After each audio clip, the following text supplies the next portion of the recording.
और इस वक्त की एक बड़ी खबर आपको बता दें, सत्येंद्र जैन की तिहाड़ में मसाज पर बहुत बड़ा खुलासा हुआ है। नाबालिग से रेप का आरोपी कर रहा था जैन का मसाज। तो ये तस्वीर जो आप देख रहे हैं, जो रिंकू है फिजियोथेरेपिस्ट नहीं बल्कि रेप का आरोपी है। रिंकू पर पॉक्सको एक्ट के तहत कई धाराओं में एफआईआर दर्ज है।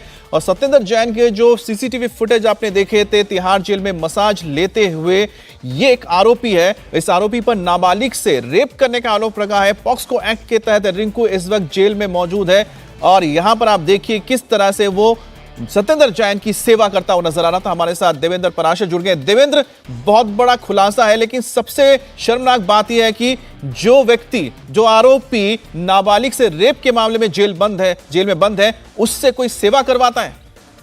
जी हाँ, बिल्कुल। और वीडियो सामने आने के बाद जिस प्रकार से आम आदमी पार्टी की तरफ से, और आम आदमी पार्टी नहीं बल्कि सीधे उनके मुखिया अरविंद केजरीवाल की तरफ से ये भी कहा गया कि फिजियोथेरेपी को मसाज का नाम दिया जा रहा है, लेकिन एक्चुअल में वो फिजियोथेरेपिस्ट है ही नहीं। उसका नाम, जो शख्स उनका मसाज कर रहा है, उसका नाम रिंकू है, उसका नाम ताराचंद।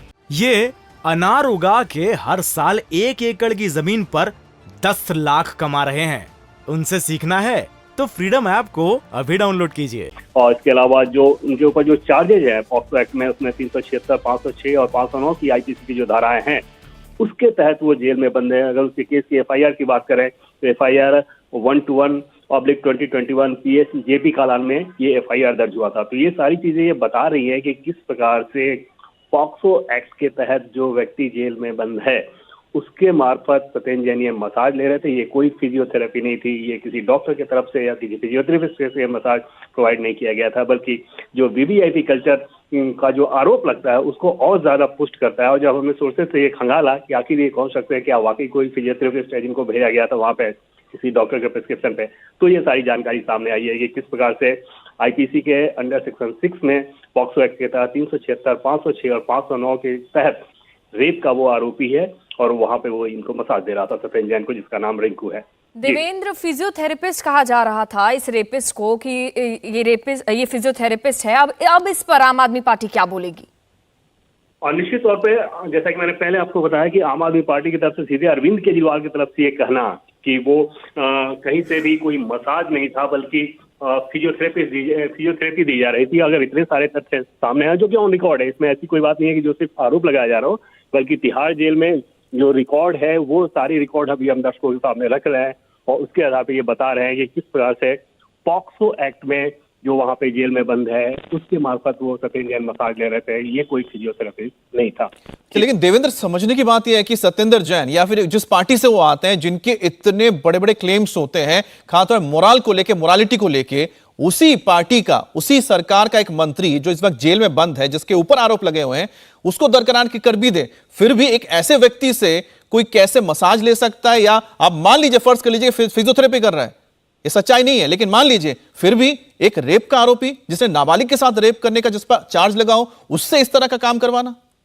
जी निश्चित होगा। और आप अंदाजा लगाएं कि किस प्रकार का कंफर्ट लेवल रहा होगा कि इस प्रकार से अगर आपके बहुत नजदीकी संबंध हैं, वो व्यक्ति आपका मसाज कर रहा है, तो जाहिर तौर पर बहुत कंफर्ट लेवल रहा होगा। और सत्येंद्र जैन बिल्कुल भी अनभिज्ञ नहीं रहे होंगे कि इस व्यक्ति के ऊपर क्या चार्जेज हैं, क्या आरोप हैं, किस मामले में यहाँ पे ये जेल में बंद है।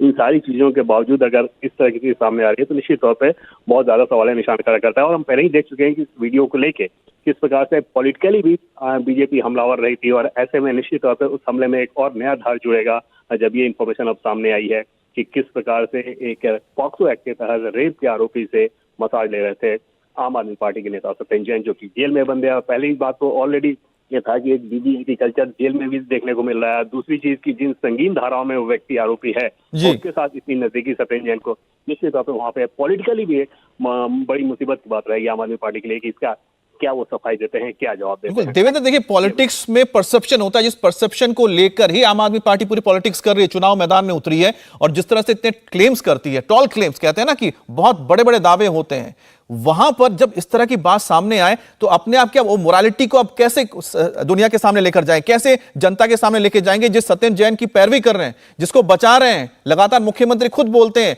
कि उनके बचाव में आते हैं, अब इस पर क्या कहेंगे? जहां पर एक पॉक्सको एक्ट के तहत बंद एक आरोपी है रिंकू, वो यहां पर नजर आ रहा है उनके सेल में, और उनके क्या कर रहा है? मसाज दे रहा है, फिजियोथेरेपी दे रहा है, जो भी दे रहा है। लेकिन एक ऐसा आरोपी, एक मंत्री जिसको बचाने के लिए दिल्ली के मुख्यमंत्री खड़े हो, किस मुंह से जो जनता के सामने जाएंगे?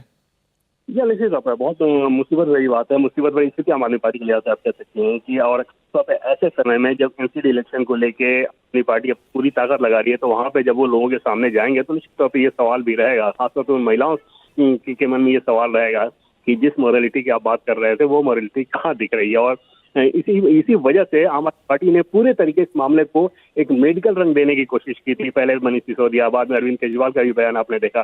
तो ये सारी चीजें, कोशिश ये थी कि इसको मेडिकल एंगल दे दिया जाए, लेकिन जो तथ्य हैं वो कुछ और इशारा कर रहे हैं, जो तस्वीरें थी वो कुछ और इशारा कर रही थी, आज के जो तथ्य हैं वो कुछ और बता रहे हैं कि किस प्रकार से कितने संगीन धाराओं में जो व्यक्ति जेल में बंद है, वो उस व्यक्ति की एक्सेस इतनी ज्यादा है कि उससे आप मसाज ले रहे हैं। और जाहिर तौर पर जो वीडियो में दिख रहा है उससे आप अंदाजा लगा सकते हैं कि इन लोगों का इंटरेक्शन कितना ज्यादा रहता होगा। सत्येंद्र जैन भली बात उन्हें मालूम होगा कि किस धाराओं में कौन सा व्यक्ति कहाँ जेल में बंद है। तो ये सारी चीजें निश्चित तौर पे आम आदमी पार्टी के लिए पॉलिटिकली एक कमजोर टफ पे खड़ा करती हैं कि आखिर इन सवालों का जवाब वो कैसे दे पाएंगे। देवेंद्र, आरोपी यहाँ पर मसाज दे रहा है, इसकी परमिशन किसने दी, ये भी तो काफी बड़ा सवाल है। कितने लोगों की मिलीभगत से ये संभव हो पाया होगा? निश्चित तौर पर जैसा कि पहले ये बताया गया है कि, और पहले एजेंसीज ने इस बात को कहा था कोर्ट में कि वहां पर ये वीवीआईपी कल्चर का इस्तेमाल करके सत्येंद्र जैन, जो कि उस समय जेल मंत्री थे जब जेल गए, तो और उसका ये इस्तेमाल कर रहे हैं, तब आम आदमी पार्टी की तरफ से सीधे से इस बात को खारिज किया गया। उसके बाद जब ये वीडियो सामने आया, तो हालांकि वीडियो को लेकर भी कोर्ट ने ये नोटिस जारी किया एजेंसीज को कि ये वीडियो सार्वजनिक कैसे हुआ, लेकिन निश्चित तौर पे जो वीडियो है उसकी ऑथेंटिसिटी को लेके आम आदमी पार्टी की तरफ से भी कोई सवाल खड़ा नहीं किया गया। उसको एक मेडिकल रंग देने की कोशिश की गई, लेकिन जो सारे तथ्य हैं वो ये बता रहे हैं कि वो कहीं से कोई फिजियोथेरेपिस्ट नहीं था, वो सिर्फ और सिर्फ वो मसाज ले रहे थे, और जो व्यक्ति मसाज दे रहा है। अच्छा देवेंद्र, हमारे साथ सांसद परवेश वर्मा भी जुड़ गए हैं, जो कि सांसद भी हैं और साथ ही बीजेपी के नेता भी हैं। परवेश जी, जो तस्वीरें आप देख रहे होंगे इस वक्त टीवी स्क्रीन पर, इंडिया टीवी पर, वो आपने पहले भी देखी, लेकिन सबसे बड़ी बात है कि एक ऐसी पार्टी जो लगातार बात करती है ईमानदारी की और एक साफ छवि की, और जिस सत्येंद्र जैन को बचाने के लिए बचाव में लगातार खुद मुख्यमंत्री अरविंद केजरीवाल खड़े रहते हैं, वो व्यक्ति एक ऐसे आरोपी जिस पर पॉक्सो एक्ट के तहत नाबालिग से रेप के आरोप लगे, उससे सेल के अंदर मसाज कराता हुआ नजर आ रहा है। आखिरकार कहां खड़ा होता है पॉलिटिकल स्टैंड? मेरे को बड़ा दुख होता है कि जब हमारे दिल्ली के मुख्यमंत्री सत्येंद्र जैन को शहीद भगत सिंह से कंपेयर करते हैं कि ये आज का शहीद भगत सिंह है।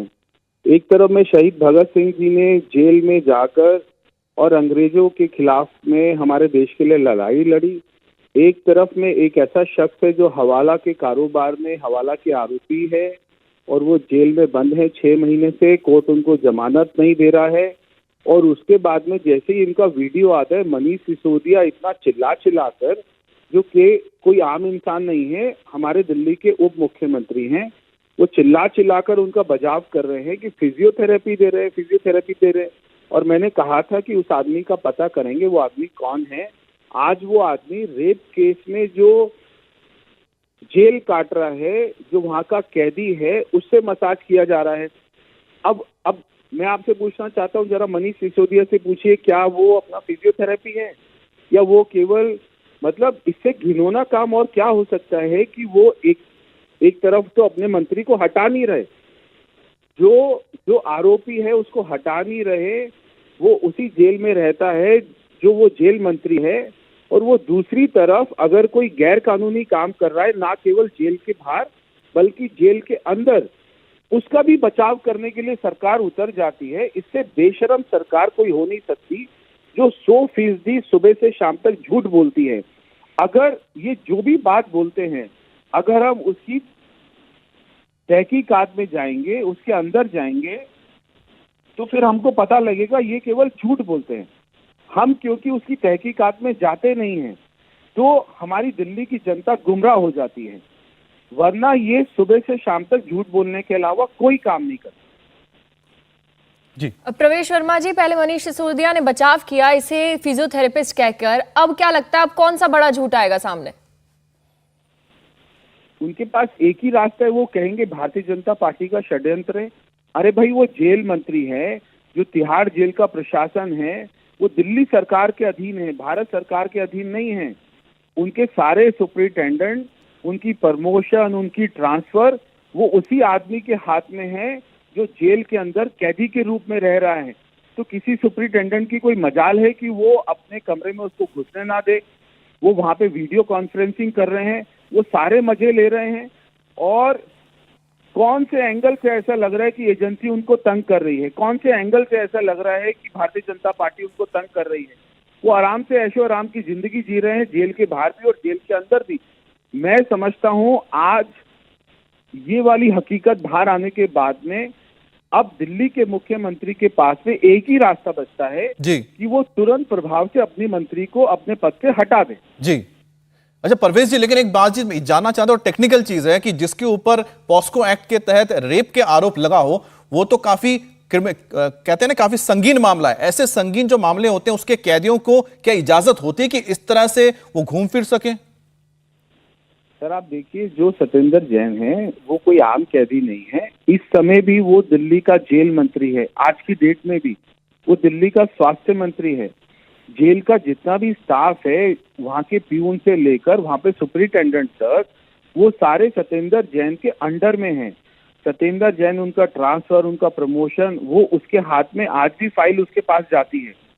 तो जब ऐसे में काम अगर कोई करेगा तो उसको मंत्री की बात तो माननी पड़ेगी। कौन अपना उसकी बात नहीं मानेगा? तो चाहे वो कोई रेप के केस वाले को बुला ले, आपने देखा होगा सेल के अंदर में एक आदमी नहीं होता था, 4-4 आदमी वहाँ पे गप्पे मार रहे हैं। बिल्कुल। तो वो चारों आदमी कैदी हैं, वो अलग अलग सजा में वहाँ पे सजा को अपनी काट रहे हैं। उसके बाद में वो अपने वहाँ पर बुलाकर ऐसा पूरा ड्राइंग रूम क्रिएट कर देता है और वहाँ पे गप्पे शप्पे मार रहा है, चंपी मालिश करा रहा है, मसाज करा रहा है, और दिल्ली का उप मुख्यमंत्री बोल रहे हैं कि वो फिजियोथेरेपी करा रहा है, और वो शहीद भगत सिंह से तुलना कर देते हैं। कितनी बेशर्मी की कोई हद ही नहीं है। बिल्कुल प्रवेश जी, जैसा कि आपने सारी चीजें कही हैं, अब ये देखना होगा कि क्या दिल्ली के मुख्यमंत्री अरविंद केजरीवाल ये जो खुलासा हुआ इसके बाद बाहर आते हैं, सामने आते हैं मीडिया के, और क्या सवाल पूछते हैं कि आखिरकार, या उनसे सवाल पूछा जाएगा कि आखिरकार एक जो आरोपी जिसके ऊपर रेप के चार्जेस लगे हैं वो क्या कर रहा है सत्येंद्र जैन के साथ सेम सेल में और उसको मसाज दे रहा है। ये अनार उगा के हर साल 1 एकड़ की जमीन पर 10 लाख कमा रहे हैं। उनसे सीखना है तो फ्रीडम ऐप को अभी डाउनलोड कीजिए। और इस पर शहजाद पूनावाला ने क्या कुछ कहा है वो भी आपको सुनाते हैं। जिसको फिजियोथेरेपिस्ट बता रहे थे अरविंद केजरीवाल, मनीष सिसोदिया, वो फिजियोथेरेपिस्ट नहीं, वो रेपिस्ट है। वो एक ऐसा व्यक्ति है जो तिहाड़ में पॉक्सो एक्ट के तहत और 376 आईपीसी के तहत रेप के मामले के तहत एक अक्यूज है, एक उसके ऊपर गंभीर आरोप है, और ऐसे व्यक्ति से मालिश करवाने को अरविंद केजरीवाल, मनीष सिसोदिया कह रहे थे ये फिजियोथेरेपी है। इंडियन एसोसिएशन ऑफ फिजियोथेरेपी ने पहले ही बताया था कि ये कोई फिजियोथेरेपी नहीं, ये तो तेल से की जा रही मालिश चंपी है, सिर की, पैर की। मतलब कि सत्येंद्र जैन जो 5 महीने से जेल में, जिनको बेल नहीं मिली, जिनको राहत नहीं मिली, उनको वीवीआईपी मालिश दे रहे थे। वो भी रेप अक्यूज जो लोग हैं, बच्चों के रेप में अक्यूज लोग, उनसे मालिश दिलवा रहे थे, उनको वसूली करने का पूरा मौका मिल रहा था, और फिर अरविंद केजरीवाल की सरकार उन्हें डिफेंड कर रही थी। आज सवाल यह बनता है कि क्या अरविंद केजरीवाल माफी मांगेंगे? उन्होंने जिस प्रकार का झूठ बोला है, ये फिजियोथेरेपी नहीं, ये दरअसल करप्शन थेरेपी थी, और करप्शन थेरेपी के नाम पर उनको बचाया जा रहा है, उनको वसूली करने दी जा रही है, उन्हें वीवीआईपी सेवाएं मिल रही है। दिल्ली लंदन तो बनी नहीं, परंतु तिहाड़ में थाईलैंड इन्होंने शुरू कर दिया है। थाईलैंड जैसी सेवाएं वो भी रेप अक्यूज दे रहे हैं। तो बीजेपी का ये जबरदस्त अटैक हुआ है अरविंद केजरीवाल, उनके पार्टी पर और साथ ही उनके मंत्री सत्येंद्र जैन पर। लेकिन सबसे बड़ा खुलासा जो इस वक्त आप देख रहे हैं इंडिया टीवी पर वो ये है कि जो वीडियो सामने आई थी जिसमें सत्येंद्र जैन मसाज लेते हुए नजर आ रहे थे, उनके साथ जो व्यक्ति नजर आ रहा था जो मसाज दे रहा था, उसका खुलासा हो गया। उसका नाम रिंकू है और ये पॉक्सो एक्ट के तहत नाबालिग से रेप के आरोप में इस वक्त तिहाड़ जेल में बंद है, और इस आरोपी के साथ नेताजी साफ नजर आ रहे हैं। इंडिया टीवी हर वक्त हर जगह डाउनलोड करने के लिए सर्च करें India TV news Google play store या ऐप स्टोर पर।